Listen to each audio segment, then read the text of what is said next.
বিশালগড়ের শাসক দলে ভাঙন। বিশালগড় বিধানসভার অরবিন্দনগর গ্রাম পঞ্চায়েতে প্রধান সহ অন্যান্য বিজেপি কার্যকর্তাদের জাতীয় কংগ্রেসে যোগদানের পর মঙ্গলবার বিশালগড় বিধানসভার নবীনগর পঞ্চায়েতের 19 পরিবারের 61 জন ভোটার শাসক দল বিজেপি ছেড়ে যোগ দেয় জাতীয় কংগ্রেসে। মঙ্গলবার বিকাল 5টায় প্রদেশ কংগ্রেস সম্পাদক জয়দীপ রায় বর্মনের হাত ধরে তারা জাতীয় কংগ্রেসের পতাকার তলে সামিল হয়। এছাড়াও উপস্থিত ছিলেন বিশালগড় ব্লক কংগ্রেস সভাপতি দিলীপ চৌধুরী, বিশালগড় ব্লক জেলা কংগ্রেসের সম্পাদক আরাফাত ইকবাল সহ অন্যান্য নেতৃত্ব। যোগদান সভায় বক্তৃতা রাখতে গিয়ে জয়দীপ রায় বর্মন বলেন, যারা সিপিআইএম এর অত্যাচারের বিরুদ্ধে লড়াই করে সিপিআইএম এর সন্ত্রাস থেকে মুক্ত পেতে 18 সালে বিজেপি দলে সামিল হয়ে জান দিয়ে লড়াই করেছিলেন। 18 নির্বাচনের পর বিজেপি ক্ষমতায় এসে ওই সমস্ত সিপিআই হারমাতদেরকে সুযোগ করে দিয়ে ওই সমস্ত বিজেপি কর্মীদের প্রতি অবিচার করেছেন। বিজেপি দলের কর্মকাণ্ডে নেতাদের কর্মকাণ্ডে বীতশ্রদ্ধ হয়ে কংগ্রেস দলের সামিল হচ্ছেন। এই আপনারা জানেন যে গ্রাম সংসদ নির্বাচন অতি শীঘ্রই ঘোষণা হতে চলছে।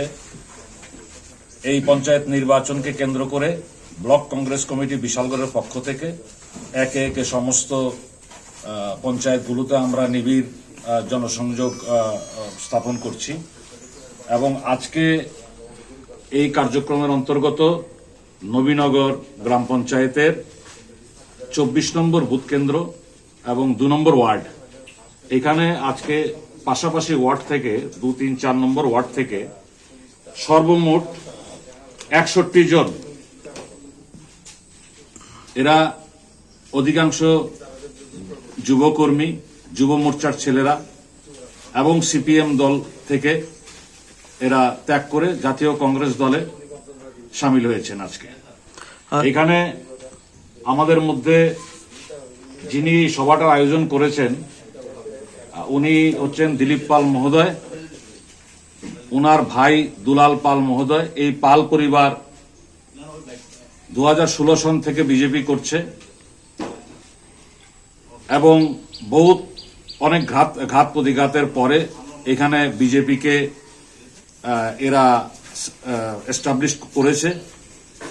2018 নির্বাচনের পর থেকে যখন সিপিএম দল ছেড়ে সিপিএম এর তোল্লা বা জেরাগুন্ডা বাহিনী যখন বিজেপিতে যোগদান করে তখন এরা মূল্যহীন হয়ে পড়ে। ওনার ভাই দীর্ঘদিন এখানে, ওনার বড় ভাই দীর্ঘদিন এখানে বুথ প্রেসিডেন্টের দায়িত্ব সামলেছেন। ওনার পরিবারের লোক পৃষ্ঠা প্রমুখ ছিলেন। আজকে এরা বিজেপির কার্যকলাপ থেকে বীতশ্রদ্ধ হয়ে, কারণ বিজেপি দলটা এখন সেই সময়কার বাম ফ্রন্টের দুর্নীতিবাজরাই বিজেপি দলে এখন সর্বস্তরে, ওদের যে সংগঠন সর্বস্তরে এরা বিরাজ করছে। তারই প্রতিফলন দেখেছেন আপনারা কিছুদিন আগে।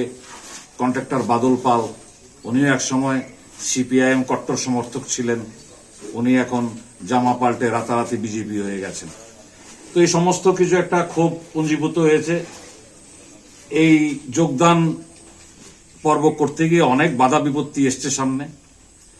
মিথ্যা মামলা, হয়রানি, হুমকি ধমকি সবই চলেছে। দিলীপ পালের বিরুদ্ধে মিথ্যা মামলা দেওয়া হয়েছে। ওনার ছেলেকে রাত 1টার সময় পুলিশ এসে অ্যারেস্ট করে নিয়ে গেছে, উনি এখন জামিনে মুক্ত। এই সমস্ত কিছু অত্যাচার থেকে এরা সিদ্ধান্ত নিয়েছে যে বিজেপি দল আর করবে না এবং এরা জাতীয় কংগ্রেস দলে আস্থা রেখে আজকের দিনে এরা জাতীয় কংগ্রেস দলে সবাই মিলে সর্বমোট 61 জন সদস্য সামিল হয়েছেন।